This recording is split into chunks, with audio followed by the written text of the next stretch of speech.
Buenas tardes, soy Olga Tarnowska y este es mi blog sobre la guerra de Rusia contra Ucrania y la victoria ucraniana inminente.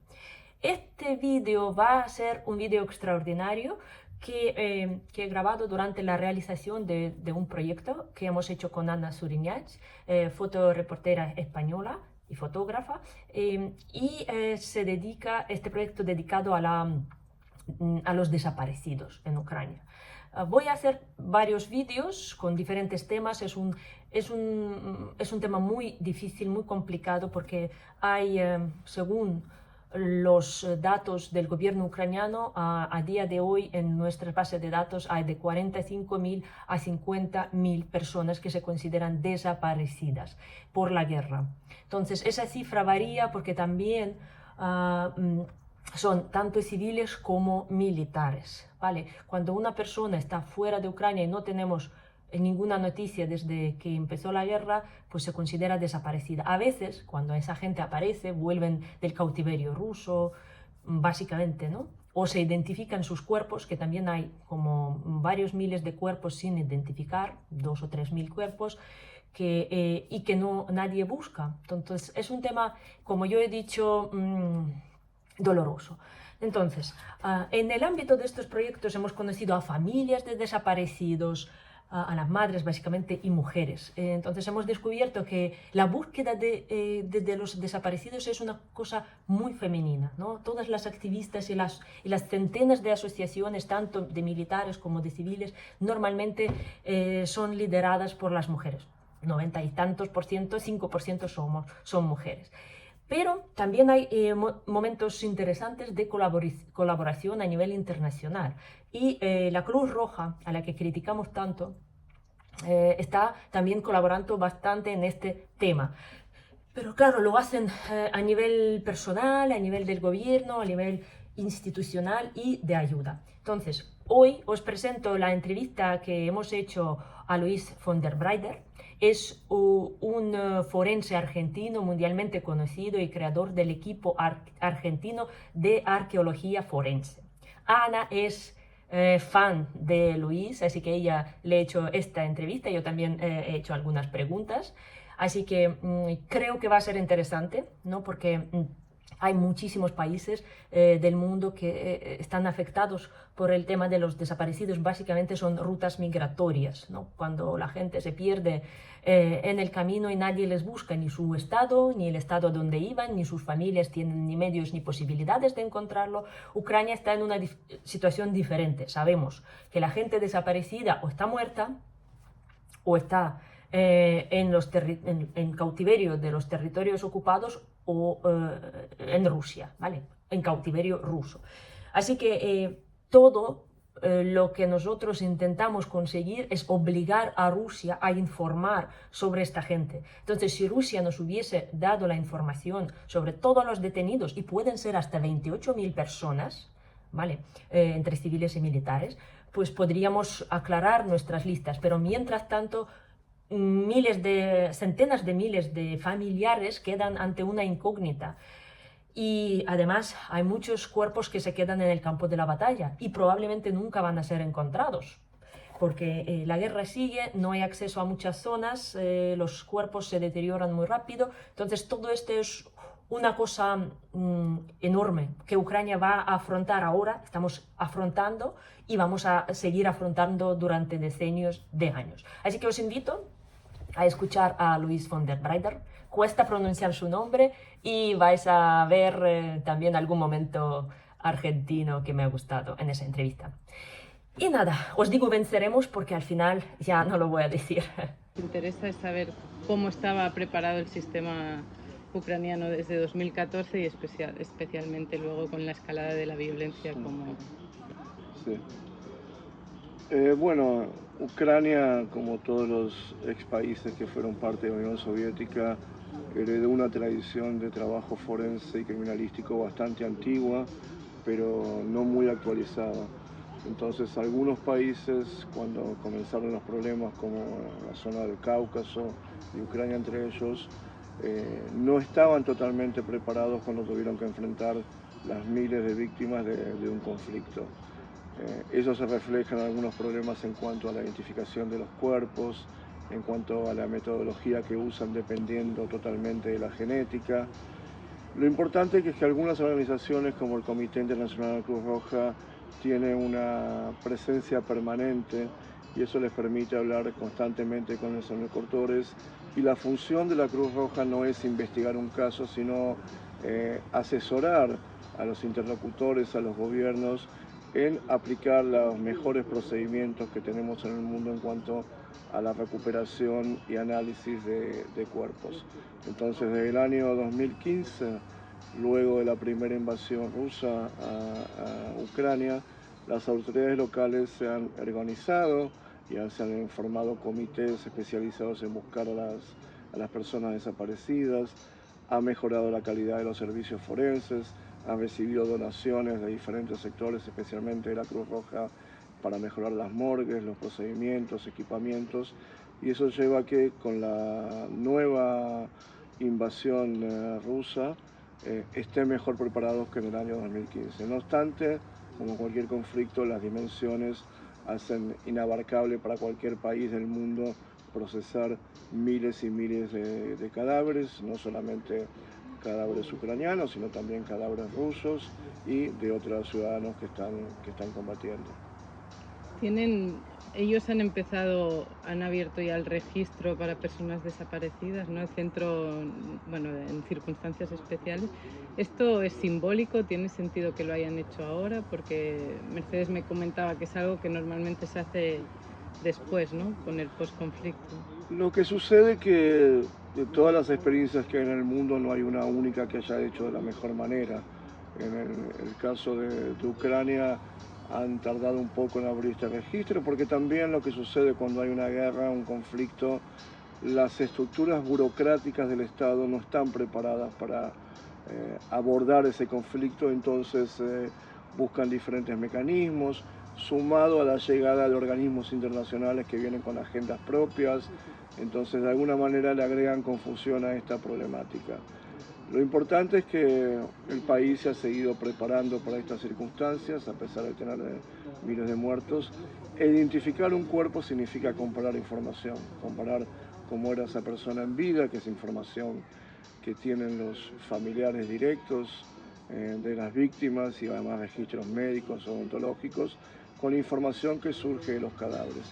Pero no es magia, no es como CSI, que en 24 horas se identifica una persona. Identificar un cuerpo es un proceso muy complejo, hay muchas veces que no obtenemos resultados, pero lo importante es que se intente con todos los procedimientos habituales y para poder llegar a un buen resultado.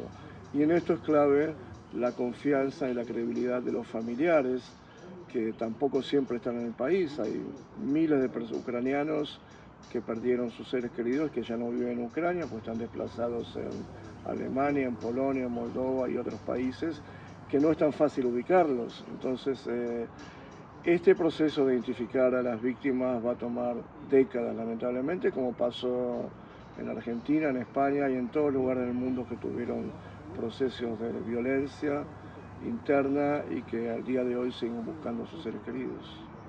Se empezaron al principio, bueno, yo vi, ¿no?, cómo exhumaban la fosa de Bucha, exhumaron otras fosas.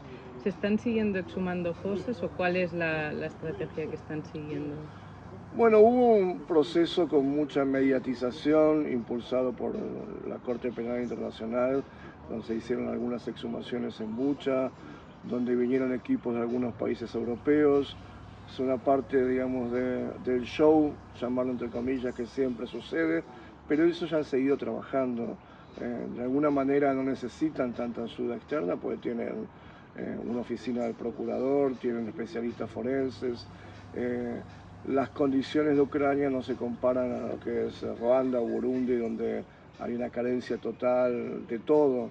Es un país en cierta medida que se ha ido preparando y que está haciendo las cosas bien dentro de lo que es trabajar en medio de una guerra con víctimas todos los días. Y creo que han ido mejorando. Estos cursos que estamos dando en el 6R les ayudan mucho porque son bien prácticos, no son solamente una teoría muy lejana. Yo vengo de un lugar donde pasaron cosas semejantes, entonces la transmisión con ellos es interesante. Y también los que recuperan los cuerpos no son solamente estas unidades militares, como es el CIMIC en este caso, sino los cuerpos de los civiles también son recuperados por otras áreas del Estado. Entonces, bueno, esto produce un cúmulo gigantesco de datos y de información que tiene que ser procesado. Entonces están en eso.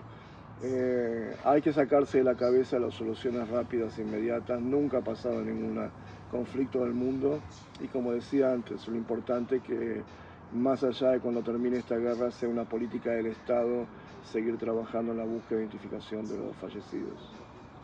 Hay una, bueno, cuando tú empezaste, ¿no? Bueno, la crónica de Leila, ¿no? Cuenta que erais un grupo de estudiantes, ¿no? Que ayudasteis a un americano que Sí. vino. ¿Estás viendo estos casos aquí? O sea, estudiantes que han empezado y que ahora tienen, ¿no? Todo el mundo, también Andrés me hablaba de las ganas que tiene todo el mundo de contribuir a esto. Sí.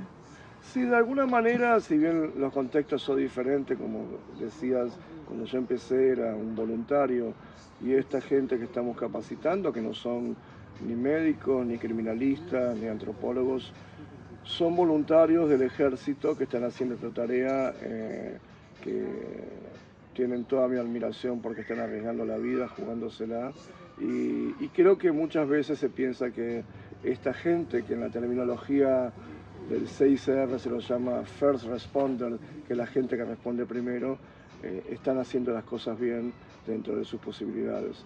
Por eso tiene más mérito una persona que nunca lo ha hecho, que comience a hacerlo, y no es por dinero, sino porque se está dedicando a esa tarea.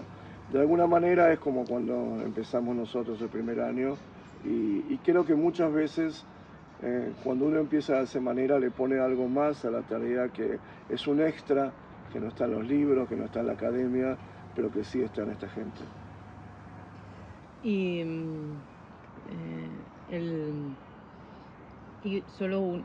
la confianza de los familiares en este proceso está siendo, porque muchas veces también en el tema de desaparecidos en migración, yo lo estoy viendo todo el rato y vosotros lo denunciáis, ¿no? Que pasa mucho por un proceso policial, y en el caso de inmigrantes es muy difícil que las familias vayan, ¿no?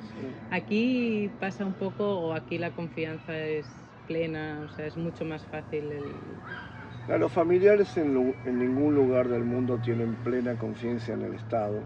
Es un proceso de construcción, ganarse la confianza, que no se hace con palabras, sino con hechos. No conozco en profundidad la situación en Ucrania, pero sé que el Estado está haciendo todos los esfuerzos. Ahora, la perspectiva de un familiar que ha perdido su ser querido, que fue a la guerra y no volvió, sigue siendo de angustia, desesperación. Lamentablemente no podemos decir cuánto va a demorar el proceso de identificación, porque uno no es como ensamblar un auto que uno puede decir en un mes está listo. Con esto no se sabe, puede demorar años. De nuevo, la ciencia no es magia, entonces es pedirle al familiar que abra una puerta de expectativa por si algo sucede. Creo que a diferencia de otros países, Ucrania está haciendo las cosas bien, y por eso está teniendo algunos resultados. Pero de nuevo va a ser un proceso que va a demorar mucho. Y bueno, 2 preguntas y ya está. ¿Tiene sentido hacer banco de ADN de todos los familiares? Yo creo que nosotros hablamos de bancos de datos forenses, no solamente de genética. Hay un error en pensar que la genética resuelve todo. Por eso es importante que se cambie la tendencia que hay en algunos países, como en Ucrania, a pensar depositar todas las esperanzas en la genética. Porque un dato odontológico, una enfermedad, una marca de nacimiento en el cuerpo también es tan importante como la genética. Por eso hablamos de un proceso conjunto de búsqueda de datos. Es importante la genética junto con otras cosas, y eso es lo que estamos pregonando en muchas partes del mundo, porque solamente con la genética no alcanza, como tampoco alcanza con las identificaciones faciales, que también presentan problemas. Entonces hay que usar toda la información disponible en el proceso de identificación. ¿Y en este sentido están trabajando aquí en Ucrania? Todavía siguen confiando demasiado en la genética, como en otras partes del mundo, y eso es un problema. Por eso desde el CICR se insiste más, que no solamente lo dice el CICR, lo dicen protocolos de las Naciones Unidas, de Interpol, que la identificación no se debe basar solamente en un elemento, sino es una evaluación de todos los elementos disponibles, porque además el ADN todavía es caro. Una muestra de hueso para un análisis de identificación cuesta como mínimo $500 y es mucho dinero cuando uno tiene un cuerpo muy fragmentado. Por eso, insistimos, tiene que ser un proceso más completo. Y ya por último, una pregunta que tan seguro he hecho 2 millones de veces es por qué es importante buscar identificar a los muertos. Porque es parte de la cultura humana, del ser humano, cumplir con los rituales de nacimiento, pubertad, casamiento y muerte, devolverle un nombre a una persona que le fue quitado, de alguna manera reinsertarla en una sociedad nuevamente, de alguna manera vuelve a poner la cosmogonía de los seres humanos en un orden que fue alterado. No son personas que murieron en la cama ni en un hospital, sino que murieron en forma violenta, y eso marca a la familia y a las sociedades. La fábula de Antígona es una realidad, lo vemos en muchas partes del mundo, incluida España. Entonces, volver a recuperar el nombre es poder darle dignidad de nuevo a esa persona. Muy bien. Bueno, Mercedes en el tema de Leila dijo que para ella cerrar un cráneo en una bolsa le causa, bueno, no sé si sigue así porque pero como que encerrar un cráneo en una bolsa y atarla le causa, todavía le impresiona porque para ella siente que les está asfixiando. Es algo que ella, o sea, que a ella le pasa con su profesión. ¿Hay alguna cosa de estas en ti? ¿O ya no haces trabajo de campo? No, yo a pesar de que hace 40 años hago esto, me sigue impresionando hablar con los familiares. Porque no, más allá que uno ha trabajado mucho, ha visto mucho, cada familia es un mundo. Y comunicarle a una familia que se encontró a su ser querido o que no se encontró sigue siendo un momento muy terrible, muy difícil. Pero al mismo tiempo es un momento de paz, según lo que nos dicen ellos, de alivio, pero de la muerte no se vuelve nunca, entonces siempre va a estar presente. Lo uno que puede hacer es seguir luchando por los otros que todavía no se encontraron, y eso es lo que da más fuerza a la gente. Muchas gracias. Nada. También vosotros... Luis, me has dicho que ya llevas unas cuantas veces viniendo a Ucrania desde 2015. Yo lo que quiero preguntar son cosas más humanas, ¿no? Del trabajo de forense, que es un trabajo muy duro. Y a veces la gente es un poco cínica, ¿no? O al revés, este trabajo te da más fe en Dios, más espiritualidad, más creer en algo más allá de la muerte. Sí. ¿Cómo lo ves? Mira, yo no soy religioso, no creo en Dios, pero sí entiendo a la gente que necesita creer en algo, lo que sea, y me ha tocado trabajar en muchas partes del mundo con muchas culturas, muchas religiones, y se ve muy claramente cómo se mezcla la cultura con la religiosidad, y cómo eso de alguna manera abarca lo que es la vida y lo que es la muerte, esa transición tan crítica en todos los seres humanos, como dije antes, con el nacimiento, con la pubertad, se da también en estos casos donde no hubo una transición, fue interrumpida y no se sabe dónde está la persona que murió. Independientemente de cualquier cultura, siempre es igual, la gente quiere saber qué ha sucedido. Y hablando de Argentina y Ucrania, ¿no? Yo estuve en Argentina varias veces, es un país fascinante y mucha gente, yo creo que hay mucha similitud, ¿no? Incluso en algunas cosas de la mentalidad, porque también hay una colonia ucraniana ahí bastante importante. ¿Y tú lo ves cuando vienes a Ucrania? Es diferente visitar un lugar una semana, 10 días, que estar viviendo ahí. Y mucho tampoco conozco, ni hablo tanto, ni salgo con la gente. Yo creo que Argentina tiene una característica que no estoy tan seguro que esté en Ucrania como en otros países, que es la fuerza de la sociedad civil argentina, que es una fuerza que sin ella no hubiéramos conseguido lo que hemos conseguido al día de hoy en cuanto a políticas de derechos humanos. La situación en Ucrania es diferente, es un conflicto con otro país. Nosotros en Argentina no tuvimos un conflicto con otro país, lo tuvimos con Inglaterra y duró solamente 74 días. Pero en Argentina yo creo que esa movilización de la sociedad civil es lo que hace la diferencia cuando la gente sale a la calle y le exige al gobierno de turno que haga algo. Acá claramente, obviamente, las autoridades ucranianas están peleando una guerra y tienen que dirigir las acciones. Entonces, la naturaleza del conflicto es totalmente diferente, más allá de que tener un familiar desaparecido en las dos circunstancias tenga similitudes. Entonces, lo veo un poco diferente en ese sentido. Bueno, yo al revés, yo creo que la sociedad ucraniana es muy proactiva. Ya hemos echado a un presidente, hemos bloqueado unas elecciones, hemos salido millones y millones a la calle, entonces yo creo que aunque somos una sociedad joven, somos muy proactivos. De hecho, por ejemplo, somos 95% voluntarios.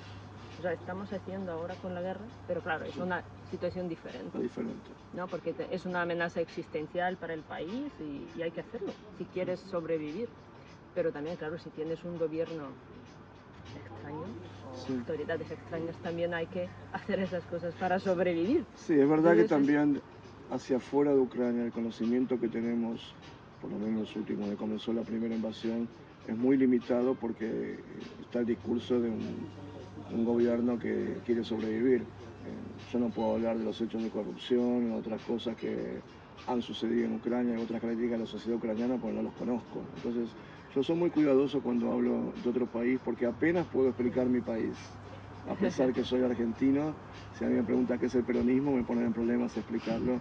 Entonces, malamente no voy a hacer lo que hace mucha gente que va a un país y a los 2 meses ya se pone a explicarlo. Yo lo viví mucho en los Balcanes, que trabajé mucho y yo no sé los Balcanes.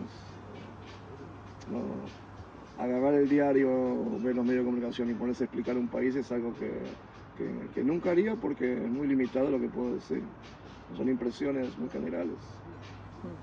¿y qué crees que le falta a Ucrania, ¿no? En el tema de los expertos forenses, de la medicina social y todas esas cosas? Pero, Algo que hace falta tener y no tenemos.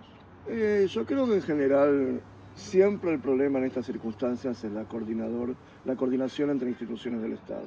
Seguramente manejar quién hace qué, eso es algo que siempre hay que mejorar, porque siempre hay conflictos internos, porque el Estado funciona así, así estamos organizados en todo el mundo, seguramente es algo para mejorar. Seguramente mejorar la comunicación con los familiares, es algo que siempre hace falta porque los familiares muchas veces están al margen o no tienen una presencia. Yo no conozco si hay un movimiento de organizaciones de familiares pidiendo por la recuperación, saber si están vivos, si están muertos. Centenas de asociaciones. Bueno, estamos viendo unos casos tremendos aquí. Y de hecho hay gente, como ha dicho Ana, que le han presentado arrestos que no son de su gente y formalmente les dicen es tu hijo y ella hace un ADN y no. Bueno, mucho desespero, hemos encontrado muchos desesperos. Por eso esos son los problemas comunes en todos los procesos que ha habido en el mundo. Obviamente, estar en guerra, hacer eso en guerra no es fácil. Cuando termina la guerra es un poco más tranquilo. Entonces, yo creo que sí son las cosas siempre para mejorar y hacerlo de otra manera. Vale. Pues muchas gracias. De nada.